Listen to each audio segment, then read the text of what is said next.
Far Lone Sails belongs to a class of post-apocalyptic fiction I'm increasingly appreciating. One that doesn't offer any explanation, that resists the pull of exposition and lets the past be as distant as a forgotten dream. Don't get me wrong, lore and elaboration are not a bad thing, but all I really need is scorched bricks and chewed up landscapes, snapshots of life from the other side of some wordless disaster. For its part, the setup of Far Lone Sails doesn't go beyond a grave and a photo. But this game is more than just another limbo-like indie platformer that mistakes a muted colour palette for true darkness, or a thin veneer of spookiness for an immersive atmosphere. It may not be revolutionary, but it's a cut above most other indie games you might reach to for a comparison. For a start, its gameplay has backbone, one made of steel and cable and concrete. Unlike most spoopy indie games that fail to translate theme to gameplay, Far Lone Sails brings its mechanical motifs of fallen industry and a metal world gone to ruin into its, okay, I'm just this once going to use the word game feel. The way you thump and clang and grind through this steampunk nightmare feels just right, as peculiar contraptions yield to your mechanical manipulations and steel girders groan under your bulk. The other reason this isn't your average push-the-stick right to advance side-scroller is that it's not just you that's advancing across this desiccated landscape, but the steaming titan you'll drag and coax and occasionally accidentally set on fire. It's a pain in the ass to drive, at least in the beginning, but it quickly becomes clear that it's also your one precious lifeline in this dangerous world of dust and desolation. A lifeline that can be stretched, but never broken. There's such a wonderful physicality in how this grimy hunk of metal responds to your clumsy pilotry, hissing and steaming and smoking in a way that feels so recognizable if you've ever seen a science fiction movie involving an intrepid hero piloting a lovable rust bucket just barely holding together. Except you're that hero. This game lives in the relationship that develops between you and your strange machine as you slowly learn exactly what actions to take in what order until you're flying expertly around your ship, pressing buttons and pulling switches like a far future Han Solo, maneuvering your pile of junk in a way only you know how. It may wheeze and whine and short-circuit, but it will not give up on you, as long as you don't give up on it. But this video is called Small Games with Big Vibes, and Far Lone Sails has some serious vibes. And hell, I'm gonna cut straight to the moment when I went all in with this game. It comes about 2/3 of the way in, after you've entered a gigantic ship, one you're pretty sure is way bigger than anything you've come across so far. You push a button and, well, I'm just going to let this clip play through.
It's perfect.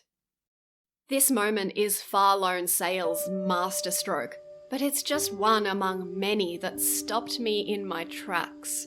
Because this game avoids the trap that many other indie games of its ilk fall into, of focusing on more mundane frights and sights. Like Playdead's brilliant Inside, it knows that a creepy setting and a restrained colour palette don't have to mean you need to sacrifice a sense of wonder. Far Lone Sails knows when to give you a moment to stop and breathe in the soaring structures and beached leviathans and cresting sunrises. When to zoom out and really hit you with that feeling of frailty and smallness. The terrifying reality that the only thing keeping you from being blown to smithereens is 4 walls of thin metal. You've gotta love a game that has this much confidence in its own vibes. Because even at the end of the world, when you're steaming ahead at full speed with the wind in your hair and a storm suddenly gives way to a clear, starry sky, it's enough to make you stop and smile.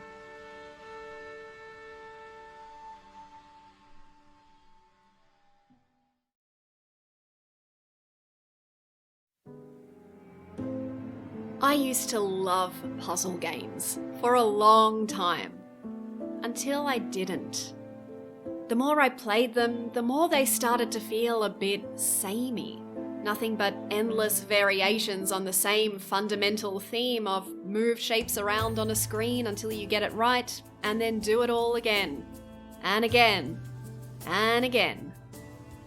I know that saying this is incredibly reductive. I know puzzle games are varied and excellent and ingenious in the way they riff on this basic theme, but even so, the mental and emotional experience of playing most puzzle games has started to feel homogeneous and hollow. Notwithstanding the exceptions that prove the rule, the joyful gravity of Portal, the euphoric epiphanies of The Witness, genuine surprise is hard to come by in even the most lauded of puzzle games. I'm moving a sausage, I'm moving a train full of aliens, I'm moving a snake bird, but the artistic flourishes are only skin deep, and it all may as well be plain shapes on a blank background for all I care about the sausage, or the train, or the bird I'm endlessly manoeuvring. On its face, the Pedestrian would seem to be yet another game about moving shapes around. In this case, wall panels and the little stick figure within them, until you put the right thing in the right place and then move on to do it all again.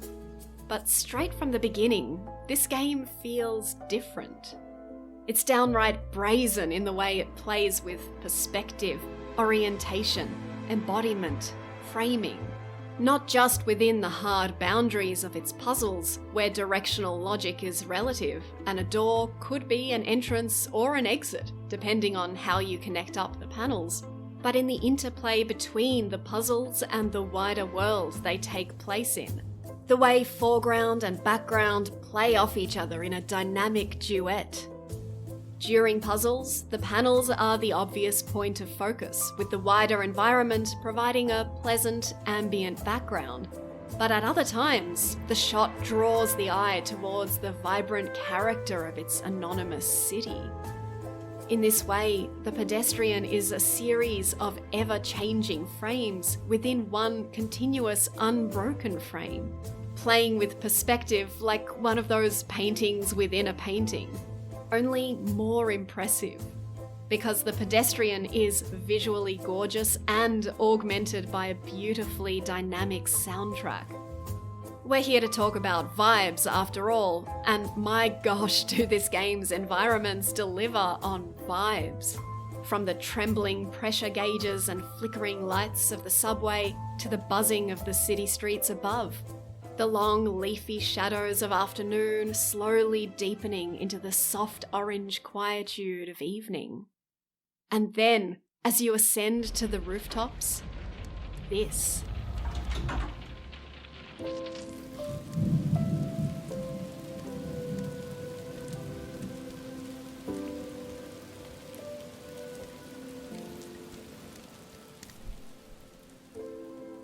neon lights illuminating your path in seductive shades of red and blue and purple. This was the level where I, honest to goodness, just put the controller down and sat with the vibes for a while. At times, the music just stops and lets you solve puzzles to the sound of the rain pattering around you.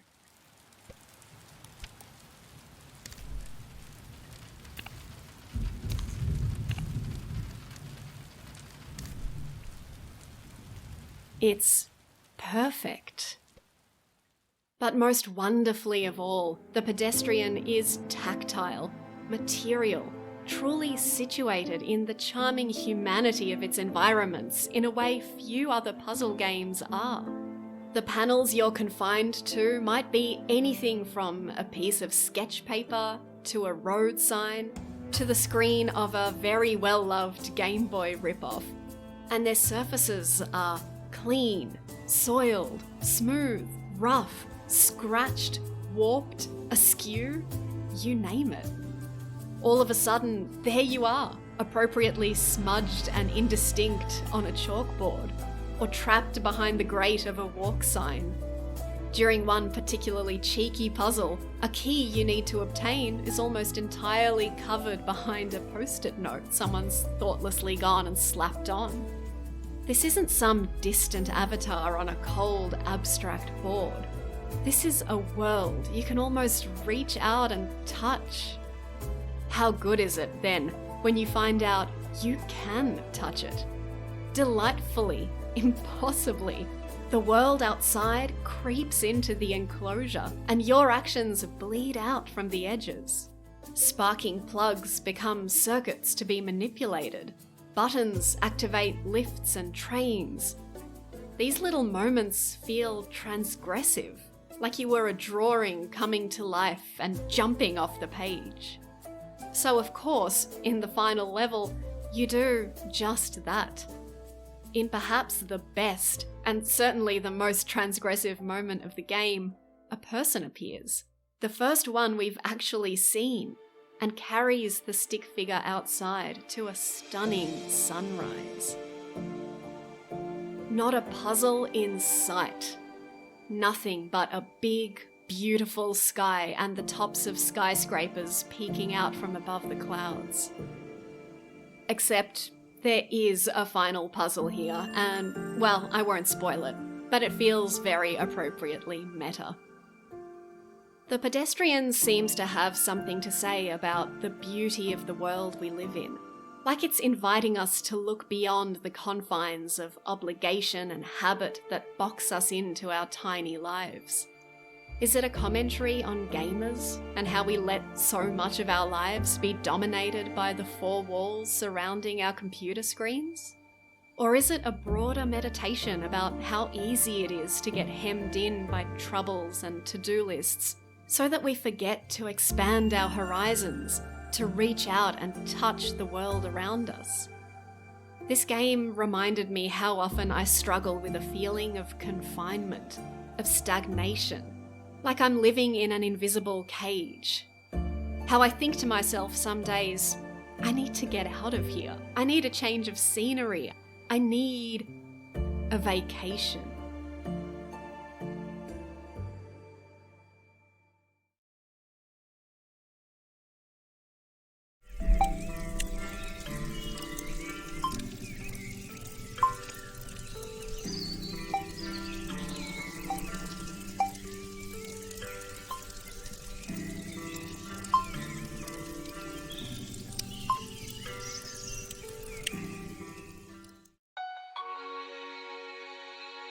Wide Ocean Big Jacket conveys a truth many of us know too well. That getting away from it all is harder than it seems. After all, there is no getting away from ourselves. And throughout the course of this little family camping holiday, what we see is each character's insecurities creep out of hiding. Maud doesn't know how to make the transition from tween to teen. Like the titular jacket, the grown-up world feels big and ill-suited to Maud. but she's trying her best to grow into it. Her boyfriend, shy, socially awkward Ben, is already planning his parents' probable divorce. Not everything is rosy in the adult world, of course. Brad's having second thoughts about their decision not to have kids. Chloanne isn't. I see a bit of myself in every member of this family. The rambunctious Maud who likes to let completely loose. The anxious Ben who has a hard time chilling out. Chloanne's cool auntie energy. I desperately love them all. With its crude caricatures and big bold fonts, White Ocean Big Jacket may be simple in a lot of ways, but it's far from simplistic. And within its limitations, it's even disarmingly nuanced. Boisterous Maud talks in all caps because, of course she does. Ben's lines sometimes slip into capitalization, conveying his inability to relax in the company of strangers. My favourite line in the whole game might be, "I don't know if it's up to me to relax." And the clumpy character models are unexpectedly expressive. From the aggressive way Maud skewers hot dogs, to Ben's stiff awkwardness and the adult's more laid-back style. All of it feels just right. Why would you need to be told that Ben's finally relaxed into the company of his girlfriend's family when you can have this shot? It's perfect. There's something charmingly impressionistic about White Ocean's blocky colours and choppy character animations. Something about the way it jumps abruptly between scenes and conversations that make it feel like the video game equivalent of a vacation slideshow. Right down to the candid shots that are far from perfectly framed, but manage to capture the characters in their most real, unguarded moments. White Ocean Big Jacket feels like going on a holiday, but it also feels like the act of remembering a holiday. The way that tight little scenes are surrounded by empty space, like you've pulled a blank on what the weather was like that day or what the view was in the distance. But you do remember telling lame jokes around the campfire, and the time you tried and failed to pee in a bush, and the search for the perfect stick. The wonderfully mundane moments you'll treasure forever. These are some real, dare I say, vibes. Comfy, cozy holiday vibes that make you remember exactly how a chill vacation in the woods feels. Like nothing exists beyond the light of your little campfire, and there's nothing in the world to worry about except whether you've got time to sneak in a swim before dinner. Like the entire world has been... what's the word? There is one exception. When the adults go to bed, Maud and Ben decide to go for an impromptu walk down to the water. You're strolling, you turn the bend, and boom, a big open sky.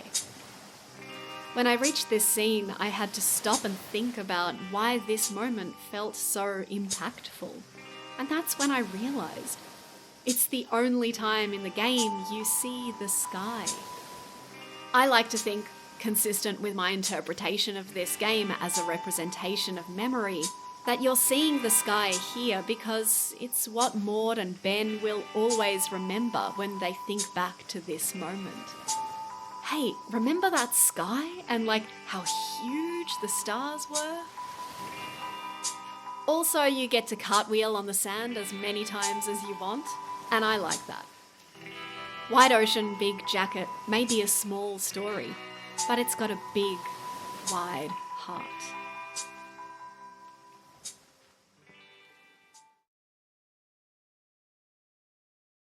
Okay, I think I'd better ask the questions some of you have been asking yourselves for the last 20 minutes. What do a post-apocalyptic steampunk side-scroller, a puzzle game about street signs, and a family camping holiday simulator have in common? Absolutely nothing. Or so I thought.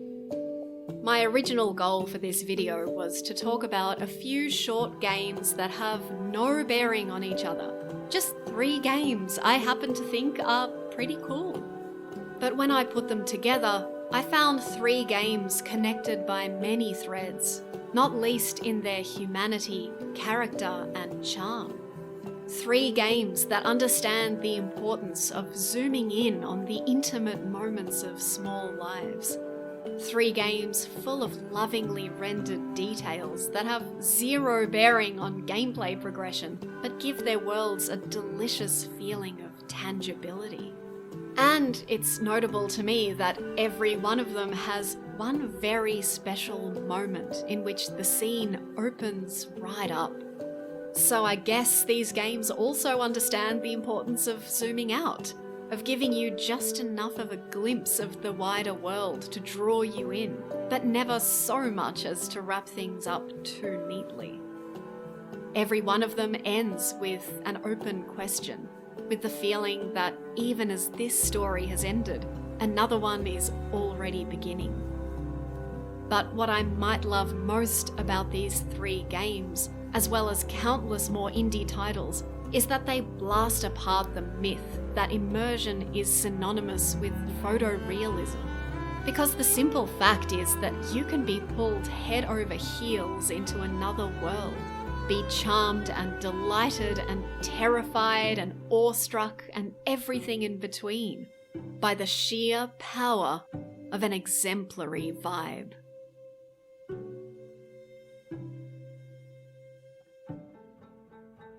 If you vibed with this video, please give it a like and a subscribe, and if you really want to make me cartwheel with joy, consider supporting me on Patreon for as little as $1 a month. I'd like to thank the superstars who support the channel over on Patreon with money, but also with positive comments and encouragement, which just mean the world to me. See you next time.